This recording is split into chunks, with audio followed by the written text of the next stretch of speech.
We're about to go live. Oh, yes. Welcome, everybody. Welcome. Let's get you guys all in here. So many people in the waiting room. I love it. I love when you guys come early. There's a phrase that I know from leadership training that says leaders are early. I never understood that before, but then I got it because sometimes I want to be right on time and then there's a tech glitch or something. So I'm so glad you guys are all here early. Welcome, welcome, Monique and Nafia and Sean. And Shelly, so great. Yes, love seeing you all. So you guys are welcome to come in, get comfortable. You can leave yourself on camera, off camera, come on camera, talk to me through the chat, unmute yourself if you want to interact, whatever works for you. Okay, so there's a love letter coming in through the chat already. Love it. Yeah, that's totally fine. So you are being recorded. You are being recorded because we're streaming this live onto the YouTube channel.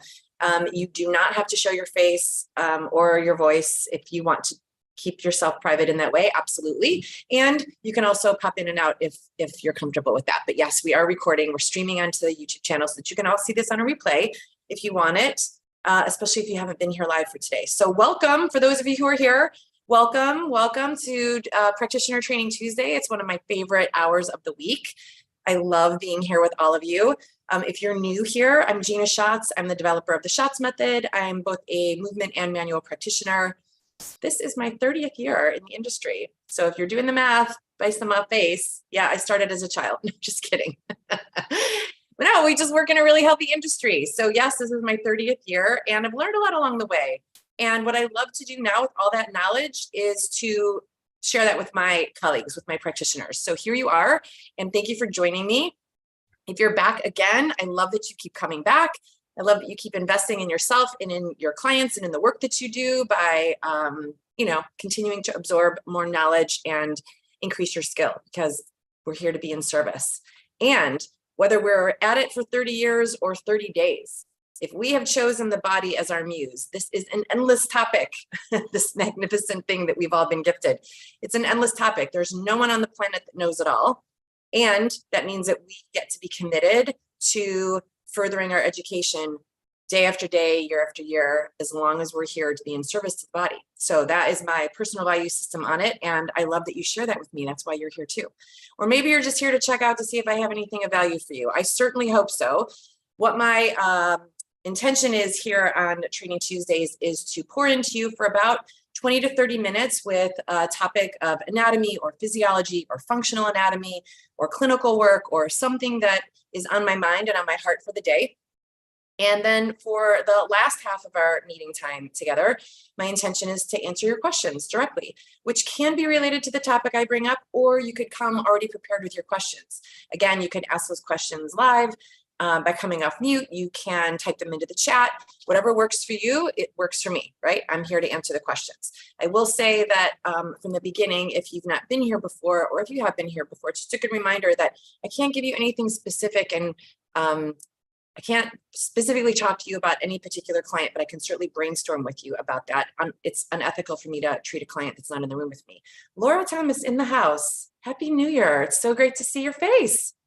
Love it. Thanks for being here.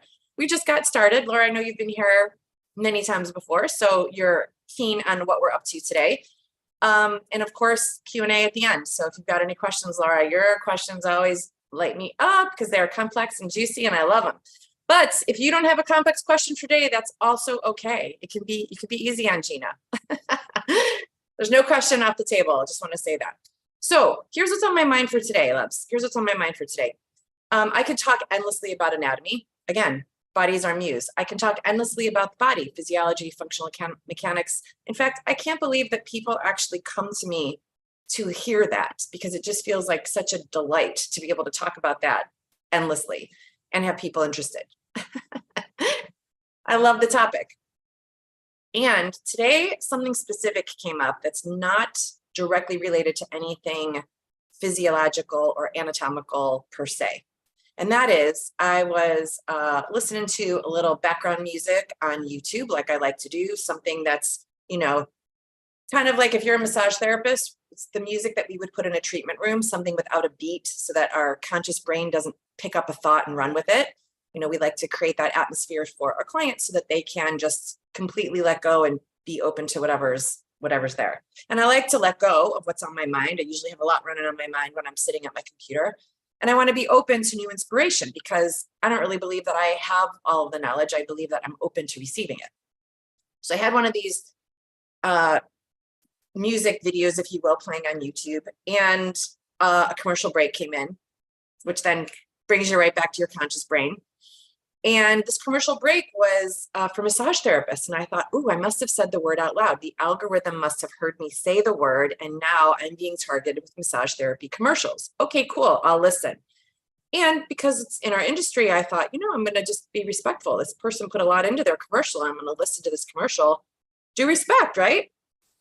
And I had sort of a visceral response in my belly. And it took me a minute to bring myself back to conscious thought to figure out what was I thinking that was creating this feeling in my belly and why was I having such a strong response. And here's the thing. The commercial was a massage therapist talking to other massage therapists and inviting them into a training. Cool. I do the same thing. I'm happy for it. We all get to study all the time. And she was saying some really great things like, if you're like me, you've taken endless CE hours. And I'm thinking, like me, I've been here for a couple decades. Every year I got to turn in, CE certificates so that I can keep my licenses and all my, all the letters. And I'm here for it. Cool. And then she went on to pitch whatever it was that she was offering, whatever training she had up. And I thought, oh, maybe this is my next training. Who knows, right? And she says, have you taken all these endless CE hours and given yourself over to toxic work environments? And she kind of got down on the industry a little bit. And I thought, interesting marketing angle. I actually fully believe now that heart and love leads the way instead of the negative naysayer. But then she went on to say, this training, the one that she had to offer, this training promises to set you apart from other massage therapists in your industry. And the more people that we can reach, the better, because you get to be set apart from everyone in your industry so that you no longer put yourself in toxic environments and work yourself ragged.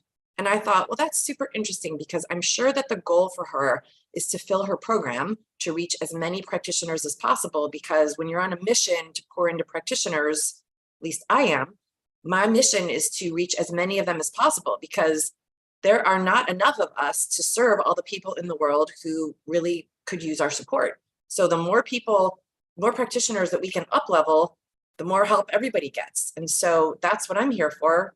More is better. And then it dawned on me that marketing idea of hers to say, you get to come to this training because I promise it'll set you apart from everyone else in your industry. That doesn't even actually mathematically make sense because if all the practitioners are in her training, then how are you set apart? We all have the same training at that point, right? So it got me thinking, and I was like, oh, that's why it didn't resonate with me. It didn't, not that she was offering a training. Again, we all get to train our faces off, but if we're making claims and we're trying to leverage ourselves in a way, but it's not landing as clear and honest, then we're not going to attract the people to us that deserve our help. And by that, I mean other practitioners, if we're in training, other clients for sure. And I don't think there's any need to say things that aren't true or to embellish. And I also believe that when we're learning anatomy, if we are instructors, if we're movement instructors and we're saying things that aren't actually accurate, or we don't know if they're accurate, we just heard someone else say it. And I'm not picking on any particular practitioner group because I've shared this with you guys before. I am all of those. I'm all those. I'm a yoga teacher, and in yoga teacher situations in classes, it's really common for yoga teachers to hear something that someone else said confidently and then to repeat it. Great, if that works.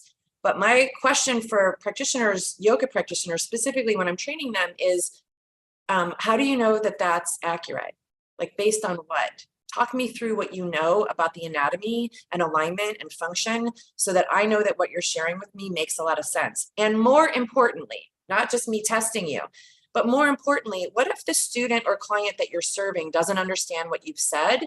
If you've mimicked it from someone else, you're not really sure what the basis of that knowledge is either. So how do you reframe it for someone so that they can, actually get and receive what you're offering them? I believe that practitioners serve best when they know what they know backwards and forwards, and they can explain it a few different ways. So that leads me to, in skills and tools training, which this particular ad was about for massage therapists. Yeah, I've gone to all those workshops too, right? Like tons and tons of CEs to learn a new skill, to learn a new tool, to learn a new technique. And they're great. Some of them are great. Some of them work for you. Some of them don't work for you, given your mechanics or what have you, or what you like to do with a client, or, how your clients respond. They're all subjective for sure. Tools and techniques are subjective like art. Doesn't mean they're wrong. It just means not everyone likes the same thing. No problem. But my thought on learning tools and techniques is you want to be able to fully understand the anatomy that the tool is addressing so that you can strategically think through whether or not that tool is working, and if so, why? Meaning, what does that client need? And if it's not working, why? So that you can adjust and come up with something else. And that why, that strategic thinking, I really do believe is based fully on deep anatomical knowledge. I believe that all of us as movement and manual practitioners, if you're working with the body, we get to be body scholars, which again is a lifetime process. We get to keep learning and keep learning. And rather than just learning like the tool, the solution, I believe that there's more value in learning how we're designed, because it's flawless. And if we can understand fully, backwards and forwards, how we're designed, then we can utilize our tools and techniques to bring a person back to how they're designed, because that's where they'll have the most amount of function, pain-free movement, and remedies from any dysfunction. That's how we get them there. It's not because we have possession of a tool that maybe we have, but the other practitioners in our industry don't. This group of practitioners is set apart, and this is what sets us apart, but the other practitioners, phooey on them, they didn't take the training. That's not actually how it goes. How it goes is, do you fully understand the body and the anatomy of the body? And if so, then you can actually add some tools. Maybe you'll even be making up stuff just to get the body back to how it's designed. And that's another thing that this gal said in her ad. She said, chances are you won't be able to make it up on your own. You have to come to this training so I can teach you. And I thought, that's so interesting. Is that true? Because I made up a slew of tools. I made up like a notebook full of tools and techniques and functional assists and repatterning and all the things that are in my method. And I give workbooks, stacks of pages of workbooks to my practitioners that are in the training. You can make stuff up. You absolutely can make stuff up. You can make it up and you can keep repurposing it. And still, I don't teach them any of those tools until they have a solid knowledge of anatomy, physiology, and functional anatomy, because otherwise the tool is meaningless. So we've got to know what the body's design is and where we're supposed to be taking a person back. So I just got a love letter and I looked away for a second because I tend to get distracted. Oh, Laura, yes, not all tools apply to all bodies. Exactly. Not all tools apply to all bodies. Totally cool. Doesn't mean that we get to spend our energy like bashing one tool over another. They're all good, just not all in certain situations. And the situation is specific to the person, which can sound like everybody needs something different. And I'm absolutely here to tell you that that is also not correct. There's no absolutes when it comes to the body, except that one absolute. There's no absolutes, but there's an absolute.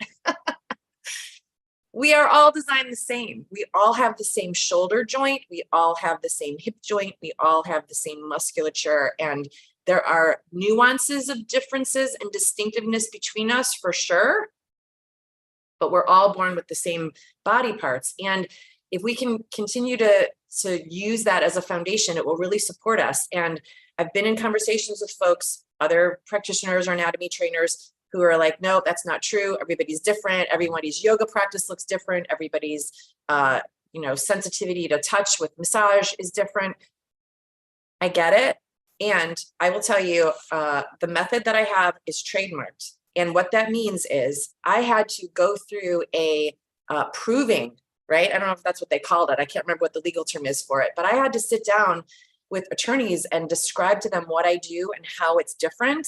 And that is very difficult to do with the human body. And I had a patent attorney and a trademark attorney and a general attorney all tell me the same thing. It's very hard to prove when it comes to the body because the body is the same. We all have the same shoulder joint. Are there nuances between us? Of course. But similarity is the name of the game when it comes to how to restore someone back to their optimal function, a pain-free lifestyle, etc. So if we know fully, if we study fully how the shoulder joint works, what are the muscles? What are the names of the muscles? What do the muscles do? What's the joint action? How do we identify joint action? How do the parts move together? How do they, what happens when they're not working? Right now we're into dysfunction. If we want to think about, oh, that's not working right, that's awesome. And it's step 2. You got to know how it is designed to work right first to be able to identify fully that there's something wrong and what the something is, instead of like, wow, I don't know, that's just super tight in there. It's a meaningless statement. It means nothing. It doesn't support you in coming up with a treatment plan. And it certainly doesn't help your client because they can't do anything about that, right? So what's off, and specifically in the what's off, what is off from how we're designed? If we can explain that to our clients, it brings them so much relief in actually like getting to the root of what's wrong. They're like, oh my God, I get it. I totally understand now. Like if I can understand it and you can explain it to me in a way that I can understand it and explain it to myself, well, now the solution's halfway resolved. Exactly. Then you utilize your tools and your techniques to bring that person back to how they're designed. So you got to know how they're designed, know specifically what's off from the original design, and then you apply tools and techniques to bring them back to their design. So I just wanted to really emphasize that. I think I've shared this in other venues when we've all been sharing together. It really matters to me that we make our jobs easier. And when we are focused on just a big toolbox of tools, it actually isn't easier to have too many tools unless we know how to apply them to what. Meaning, when is the right time to apply it given the dysfunction that we're facing, right? If we just start throwing a bunch of tools at a client to hope that they feel better, we actually made our job very difficult, because it's like throwing spaghetti at the wall and hoping something sticks. It's difficult because for the biggest reason why it's difficult is it actually erodes our confidence, because that's when imposter syndrome comes in. That's when we stop trusting that we can actually gain results. That's when we get fearful of the next complex case coming in the door because we don't actually know if we can solve it. We kind of got lucky once, but we're not sure how. You just threw a bunch of tools at the problem, right? So we want to make our job easier. And as complex as the body is, when we know the template of how we're designed, we can keep coming back to that and coming back to it, and it becomes easy. It simplifies the task of strategically thinking through what's up, what happened, and what do I do to remedy it. We spend a lot of time as practitioners, especially those of us who are working with chronic pain and functional mechanics and corrective movement. We spend a lot of time on what do I do about it? And absolutely, like you're there to be in service. Absolutely. And I believe that what do I do about it is a much easier, we get to that question and the answer to that question much more easily when we understand the body's design.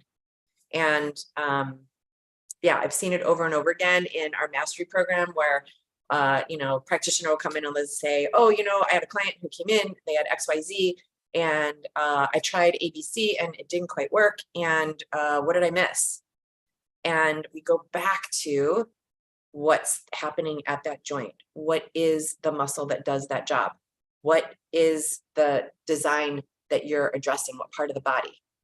And then almost immediately they're like, oh gosh, I forgot that other muscle. Right. Then tell me what's wrong, meaning what didn't go right. And then you know what you're going to do about it. It illuminates your treatment plan in such an easier way that it makes it fun. It makes it fun because you keep like, oh, I know you body, I know you shoulder, I know you hip, I know you spine, I know how that's supposed to be. And then it takes away some of the fear of, oh no, something's off. Like this spine just doesn't feel right. This person's moving and it's not good for them. And how do I adjust that, right? Instead of getting nervous about that, you just go back to the template. How are we designed? How are we designed? It makes it super simple. And I know as I say that, you're like, but Gina, I took 3 courses on muscles and I don't know them all yet. I know it takes a minute. It does take a minute. I think that for a long-term goal, I think it is a more valuable place to study in how is the body designed, even if you have to take a muscles course for the 5th time. I think you get more value from learning how this vessel is designed than you will from stacking yourself deep under tools that you're not really clear how and when they work best. You'll get more bandwidth. You'll get more ability to think through and troubleshoot, regardless of whether you have tools or not. You'll have more knowledge to lean back on and more security in what you do know. And when you know what you do know, then you can see what's off. It's just a better game plan. So I wanted to share that with you guys today, because I know at the beginning of the year, some of us set New Year's resolutions, some of us abhor that, but we're usually in a developmental, committed, back to the work that I do in the world. For those of you, if you follow this stuff, it's Capricorn season. So that's definitely like, how do I show up in the world? How do I work? And for, industry speak, massage therapists tend to get a little slower middle to end of January, and definitely February is a slower month. Movement practitioners tend to be slammed in January because of everybody else's New Year's resolutions. So it's just this really interesting time of year in the calendar year for us to be thinking about what are we coming up with next. And if you're any bit of a planner, at the beginning of the year, you're typically looking at what do you want to create for yourself for this year. So as you're creating your next steps for training, I wanted to pour into you in this way about thinking through what type of training you're going to commit to this year and how it's going to serve you. So I'm all for anatomy and physiology and functional anatomy. I'm a big fan of it for a lot of reasons. So that's what I wanted to share with you today. I would love to hear from you, what landed with you, what resonated. Laura, thank you for already commenting that not all tools are for all people. I'd love to hear from you guys where you're at with your training on tools. And also I'd love to hear any questions that you have. It doesn't have to be about training and tools. It could be, maybe you do have a client question. I'm here for it. So any questions that you have, you guys are welcome to come off mute or come off video. There's a couple more of you that came in that I did not say hello to quite yet. Sean, it's great to see you. Dana, I'm glad you're here. Love that you're all here. If you have a question for me, now's the time. I'm going to give you a couple minutes. If you happen to be someone who's typing it into a chat, I know that some of you can't come on camera and off mute because you're watching from your workspace, which I totally respect and appreciate. So I'll give you a couple minutes to put it into chat, see what questions we have for today. And here we go. Laura came back on camera. You got a question for me? How can I support you? This might be one where I need you to tell me more information to gather. Okay.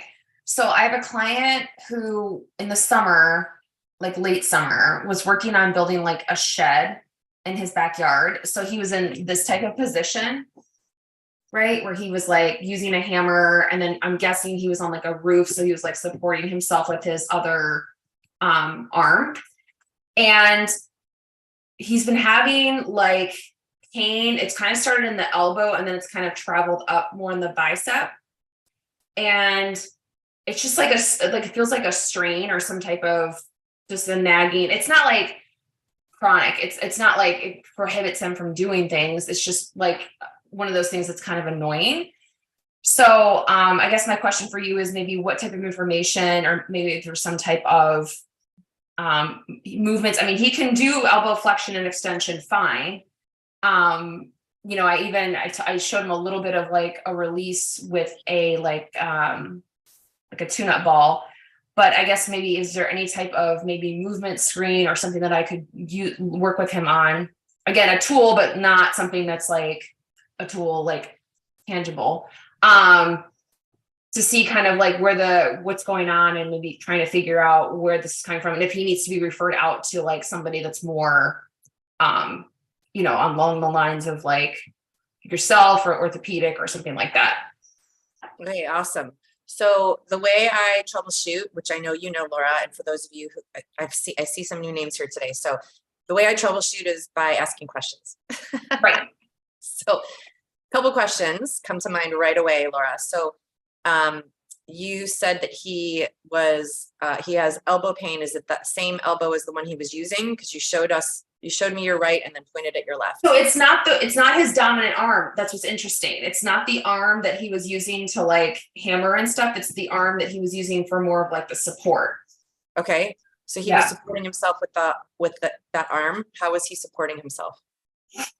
Like on a roof, kind of like holding himself down like this, or like, how like if you're like hammering something and it's flat, like below you. But how was he supporting himself with his left arm? Was he in wrist extension or was he leaning? Oh, so this is my right and this is the left. So he would have been in some elbow flexion then. Are you sure?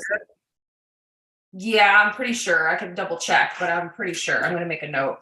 Yeah. So these are the question. The first question that came up while you were sharing was, I wasn't sure what was going on with the elbow. I wasn't sure what was going on with the upper extremity that's uncomfortable. I very clearly see the mechanics of the opposite one.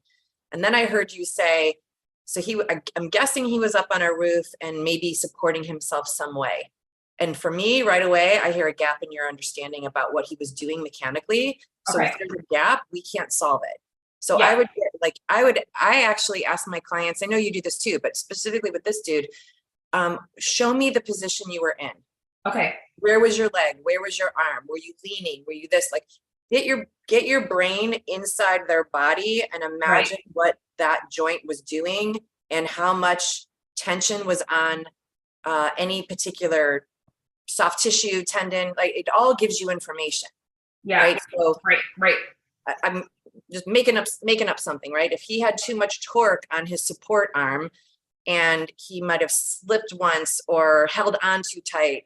Now I'm thinking more Golgi tendon organs. That's a different treatment than a therapy ball, right? So we got to know what his body was up to so that we can troubleshoot it. There's so much gold. This is perfect question, Laura, actually, because that's the type of stuff I'm talking about. If we get super clear on how the body's designed, and then we find out what happened when there was discomfort, we can reverse engineer what's not okay back to how they're designed. Okay, cool. Yeah. And we're designed to move. So movement is not a problem. We don't want to tell our people to stop moving. The other thing that came to mind right off the bat was you and he are both focused on that left elbow. Totally got it. It's compelling, especially because it comes and goes. It's like, oh, attention grabber, right? Keep in mind, maximum or minimum, I should say, excuse me. Let me be really clear. A minimum of 80% of the pain in the body is referred from somewhere else. So if you guys are spending 80% of your time on that elbow, you're missing it. Right. That's why I kind of thought that maybe going up here, like where the origin, like you always say, the origins and insertions. So that's why I was kind of looking. It's definitely more upper arm than lower arm when he feels any kind of like resonating pain. Do you know what I mean? Or resonating stuff. I do. And I'd still go further. So instead of going from, like, let's say, for example, he's leaning on his left wrist or left hand. So maybe you're like, oh, well, so instead of it being wrist, I'm going to go to elbow. Instead of going elbow, I'm going to go up to bicep. I'm talking about like not there. Got it. Cool. Right. So we got to think about referral pain. We got to think about diagonals in the body. We've got to think about, here's the key. What was he compensating for while he was being a balancing act on that roof? Mm-hmm. Because the body wants to be in the axis all the time. And if it's not, it's going to brace or pull you into the axis. So what was doing that? That's probably where the tension is, and it's manifesting in his elbow or upper extremity. So that's the other thought that came to mind. Like, let's just get out of the left extremity for a minute and see what else he was doing mechanically. And you said one more thing. I was going to start writing them down because, I'm good for 2.5-ish, but when you get to 3, I'm like, what did she say? So you said he was on a roof, hammering, left elbow, therapy ball. Did you tell me what he does for a living? He has a physical job. He's actually a superintendent at a golf course. So he has a physical job. Yeah. Oh, I know. I said the same. You're giving me that face. And I was like, but are we sure it was actually that instance that caused it? Or did it come from someone, you know what I'm saying? Or like it came from a different thing that you just didn't even think about. You know what I mean? Like something maybe it's just like you didn't even think about it. And then you were doing that and your physical job. And combined, it was just like, you know, like, he just came off his busy season, right, in the summer. So he's doing a ton of like, you know, groundkeeping and stuff like that. So yeah. Oh yeah. So don't worry, I was thinking that way too, Gina. But are we sure? I know, right? No, you're good. You're a really good strategic thinker, Laura. So, what was so he's a physical job he was doing, when does he experience the pain? So typically if he's doing sometimes any type of like, honestly, elbow flexion and extension. So if he does like, sometimes like a row or too many like, you know, push-ups or something like that, like too much flexion and extension is when he seems to get a little bit fired up. He does feel it when he's doing push-ups? Yeah. Or after he does push-ups? After. It's totally different. Yeah, right? yeah. Right. During an activity means I need this joint and the Libre system in this joint to do the action. Afterward means I was compensating that joint to do the action. So what's the difference for you? You ready to be on the hot seat for functional anatomy? Come on, Laura, you open for it? Just a little playtime. We'll see. Okay. Right. I'm a little rusty. Oh, that's all right. It'll be easy and fun. I'm here with you. Let's do it together. So you said he feels the pain in rows, doing rows, and in push-ups. Okay, cool. Those wouldn't seem like the same activity. Right. Although elbow flexion's the common joint action between the two. Right. So push. Yeah. So what position is the body in a row? Just tell everybody in case they don't know. Oh, well, it depends on you're somewhat prone in the sense that your body is leaning over. So are you in flexion? Like a hinge? Yeah, you're seated. In a row, usually the ones I have them do are more of like the hinge row where you're leaning over and going like this. So like on a bench or like standing up. Does that make sense? It does. So when he's on a bench, does he have both of his knees on a bench or just one knee on a bench doing a row? Just one. Okay. So asymmetrical. Correct. Okay, cool. So he's kneeling on a bench and he's in hip flexion. Yes. And what muscles have to hold him in that position? In hip flexion? Hamstrings, glutes, definitely core muscles. Mm-hmm. And I would say obviously back muscles too, like lumbar, thoracic, that kind of stuff, that area. Yep. Yeah. So core is this word that we talk about this a lot in other trainings. Core is this word that everybody has sort of like a running definition of what it is, but we have to like land on one. What do you mean, Laura, when you say core muscles have to hold them up?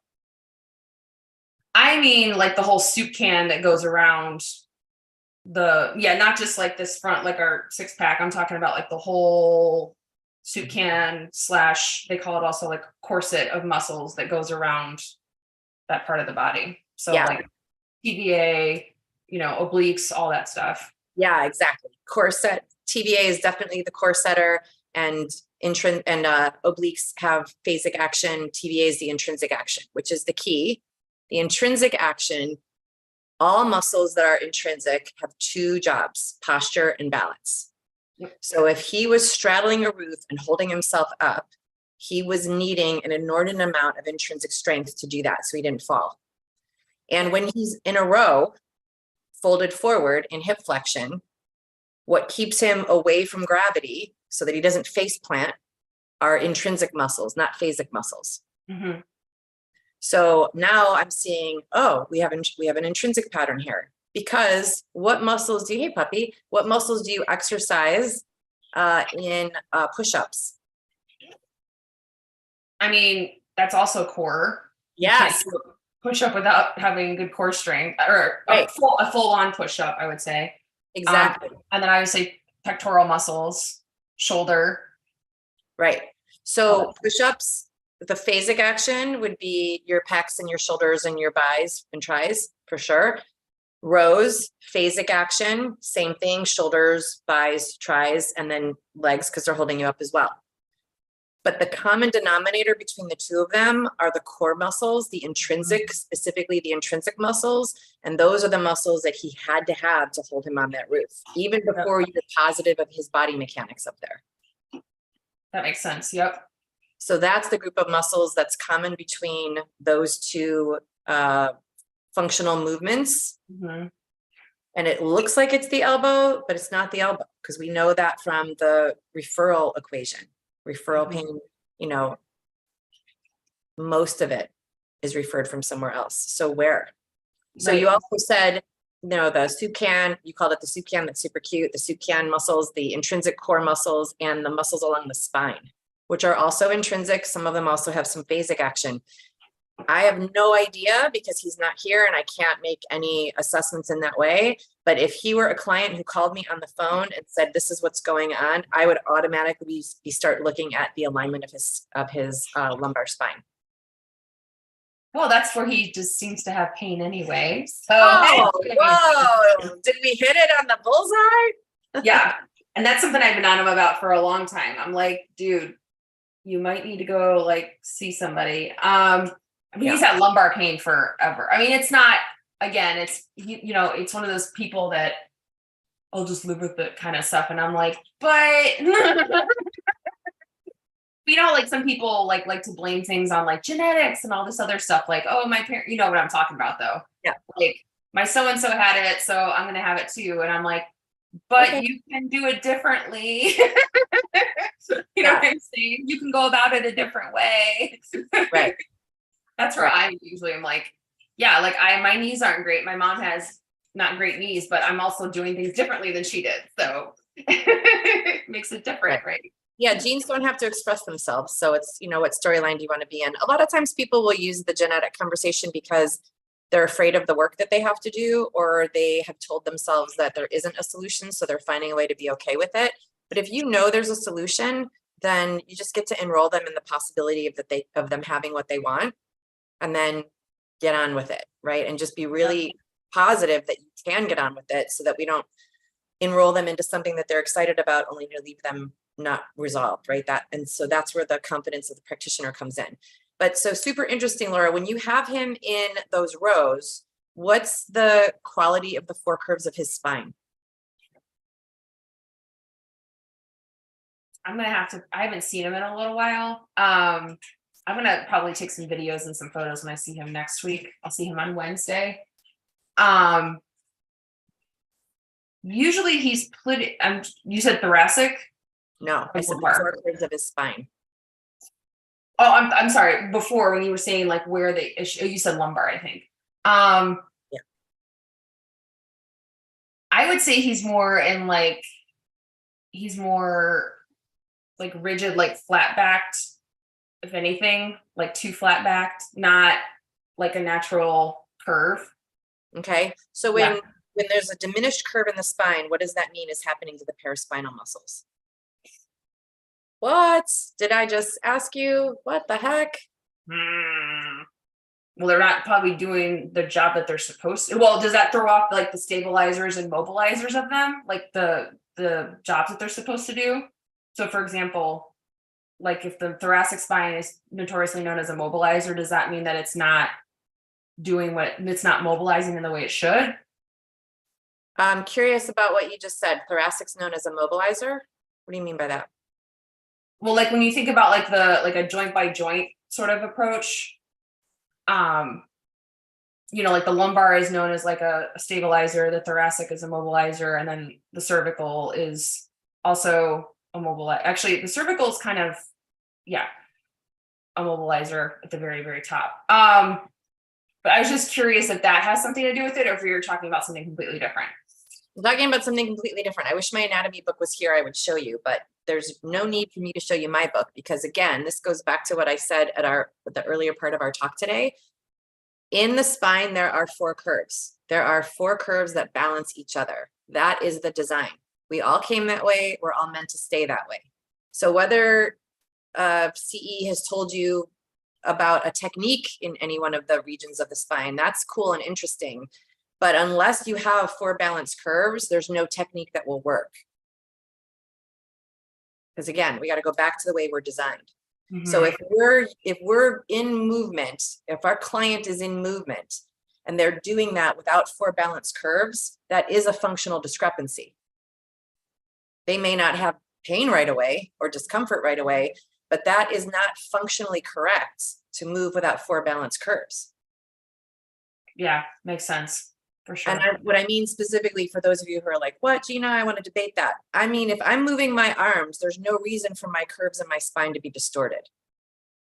Can I move my spine? Are all the vertebrae in the spine movable joints? Yes, but I'm not talking about that. In a plank, there's no spine movement. In a row, there's no spine movement. So if he's doing either of those mechanics without 4 balanced curves of his spine, that's a functional discrepancy. And we know that because we know how the body's designed. So then the question is, what's his spine doing when he's doing those things? And what was his spine doing when he was on the roof? And what does his spine do when he's at work? But rather than, going down a rabbit hole too far around things that are out of your reach, you can just use what's in your reach. Mm-hmm. Does he have 4 balanced curves when he's doing rows? If the answer is no, he probably doesn't in other places too. Mm-hmm. Like just assume it for the moment, right? And get clarity. But assume it for the moment. How can you balance those 4 curves while he's doing a row? Okay, that makes sense. In 4 balanced curves, the muscles along his core and the muscles along his spine are in neutral. In 4 balanced curves, the muscles along his spine and the muscles along his core are in neutral. So if he's got diminished curves, if he doesn't look like a seahorse, if his spine doesn't have 4 balanced curves, what are the muscles along his spine doing? That's like a deliberate question for you. He's got diminished curves. What are the muscles on his spine doing? Contracting? Yes, especially the erectors, because they're told you up there to create extension of the spine. So not any curves is more extension, which means those muscles are contracted. Mm-hmm. That throws off the lever system. Yeah. So again, we're back to like, what do you know? We know 4 curves of the spine. We know what the muscles do. We know about the lever system. There's your meat right there. Okay. Notice that none of that's in his elbow. Mm-hmm. Mm-hmm. Right. Yeah. Oh, I love it. I'll get more information for sure. Okay. And I'll take some pictures and stuff because I feel like I'm a visual person. So if I can like have like visual photos and things to look back on, that helps me too. You know what I mean? Yeah. Do you ask your clients if you can take their photos? Yeah. Oh, yeah. Yep. Awesome. This is just something that I do unless I need to work it on their neck or their head in some way. I always take pictures from the neck down just in case the picture gets anywhere. But I mean, obviously ask for permission first, and I still don't include their head unless I absolutely need it. But if you do that and you want to bring pictures, we can absolutely I Spy it together. Okay. Awesome. Yeah, I'll see him next Wednesday. So it wouldn't be the next call. It would be the one after that. Love it. Delicious. Cool. Delicious. Yay. I knew you'd have like some good pointers. Yay. Yeah. I love playing client work with you. Yeah. It's one of my favorites. Do you have anything else? No, I think that's it for now. Okay, perfect. Thanks for bringing such a juicy question. You never disappoint. I can't wait to hear what happens with your client. I will let you know for sure. Awesome, Laura. Thank you. Thanks for being here. Okay, anybody else? Anybody else have a question? I don't see anything in the chat, but you guys are welcome to come off mute or come on video. Let's see. Yeah, everybody's still here. Guys, you got any questions? Did you like this conversation about Laura's client? Did it open up some like ideas for you? And you're like, I never thought about it that way. Love to hear all that. And of course, if you're watching on the replay, leave it in the comments. I love reading the comments and answering questions in the comments too. So that makes it super fun. All right, so if there's no other questions for today, that's okay. You guys are welcome to come with questions or not. Hi Nafia. Every teaching practitioner teaches differently. Yeah, every teaching practitioner, yeah, exactly. We all have a different flavor and a different delivery for sure. I think the key is to find the one that resonates with you the most, that can get your mind open to the answers that you need the most. Not everybody's flavor. Like I have done a lot of business coaching, and one of the coaches taught me something that at first I didn't quite resonate with. She said, you want to attract people as fast as you repel them. I was like, I don't want to repel anybody. And I was like, wait a minute, actually I do. Because I don't want anyone here with me not getting what they need. So if it doesn't quite fit, I want you to be repelled and go find your teacher. And then obviously the opposite too. If it's landing for you and it's opening up problem solutions for you in your mind, then absolutely come here and let me pour into you. Nafia says, how do you to balance from the sacrum or the ankles? How do you know who is right? Oh, Nafia, that's a really good question. We've talked about this before. I'm not sure if it was with you or if you were in that conversation. I have this conversation a lot, and I used to question it a lot too. So I really appreciate the curiosity that you have around it. I said at the beginning, I've been here for decades, so I have taken all the trainings, it feels. And there are some very compelling conversations about it's from the feet up. Absolutely get it. I just talked to one of my mastery practitioners yesterday about this. I used to even teach a continuing education course on functional feet. I really dove into the feet thing, mostly because I had my own feet thing when I was little. I had braces on my feet. I had multiple surgeries. Like I was curious about feet, and I always had sacral issues. So I really thought that it must be coming from my feet. I was positive and convinced. And then of course I found a teacher who was like, oh, all of your balance comes from the ankles. It's from the feet up. It's from the feet up. And I was like, oh, I found the answer. And it was valid and not 100% true. And then I quickly wah, wah, wah. I'm like, no, I thought I found the answer. And then I went to the opposite, and opposite end of the scale. And I was very compelled to hear people were like, oh, it's C1 and C2. It's actually at a place where manual practitioners can't even reach. It's Atlas axis always. And here's why. And I thought, wow, that sounds so true. But if I can't ever get there as a manual practitioner, maybe I need to switch industries, because I want people to be aligned. So honestly, Nafia, I'm sharing this with you because I get the curiosity. I want you to know I have dug in and done the deep work.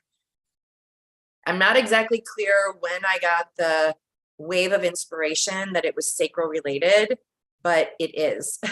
And one of the things that we do in the Schatz method is we measure the sacrum. We measure the SI joint. We measure it in motion. And I will tell you that every single time I've had a client who had a sacral discrepancy, whatever we were working on in their body could not 100% be resolved until their sacrum was stable. 100%. So that when I start getting numbers like that, when I start getting in, out of the 75 to 85% result area into the 95 to 100% result area, now you got my attention. So I'm positive for me clinically that every time someone's sacrum is in alignment, we resolve their problem. And if we keep their sacrum where it's meant to be, their new problems don't creep up. And I've experienced it in my own body as well. In fact, this is kind of funny, haha. One of my mastery practitioners is someone that I meet with weekly for movement work. And I did before she was ever in mastery. And my sacrum was out, I could tell. I'm hypermobile. That's how it happens. That's a different conversation. And we were working together, and she was, balancing my feet and making me do ankle work and all the things that she knew. And that was amazing. And it's great. And I got stronger, and I still was never fully out of discomfort. And just recently, because she's now halfway through the practitioner training track, she now knows how to measure the sacrum, because I taught them all how to do that. And then she addressed the sacrum. And for the first time, since last October, I have zero pain in my back, zero. And I work with her 3 times a week, and she's amazing. So this is not about her as a practitioner. This is answering your question. It comes from the sacrum. I'm positive. I've seen it for decades in my own clinical work, and I have experience of it in my own body. And I have other mastery practitioners who the same thing. They've been also confused along the way. And, everybody who comes into the mastery programs already proficient. You guys are here because you already know a lot of stuff, and you should, right? And we want to continue to know that. So nobody comes without knowing something and without having tried a few things clinically. That's where well, how come I don't have an answer? How come I don't have an answer? So I'm going to be a little bit provocative here, Nafia, and say that the reason why you still have a question is because you haven't seen it yet from the sacrum the way we do it, or there would be no question anymore because you're like, this is it. I've been waiting. Nafia, thank you so much. Whoops, the chat just disappeared. Hold on a second. Thank you so much. Thanks for taking the time every week for these sessions. Yeah, it's my delight. It's my absolute delight and pleasure. And thank you all for taking the time to come to these sessions and to trust me enough to pour into you and to invest in you and your future and the work that you do for your clients. Your clients are really lucky to have you because you continue to allow yourself to be poured into and come up with, real lasting solutions for them. So thank you so much, all of you, for being here and for bringing great questions and allowing me to share with you what I know. Are there any other questions? We have just a couple minutes left for today. It would have to be a quick one, but we could absolutely do it. Is there another question? Oh, Monique, my pleasure. I'm glad that you're here. I'm glad it was interesting for you. I'd love to hear your takeaways. If you have any, that would be super valuable for us to hear.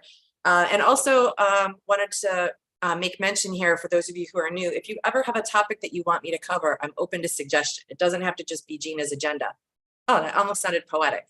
It doesn't have to be that way, though. I actually am here to serve you.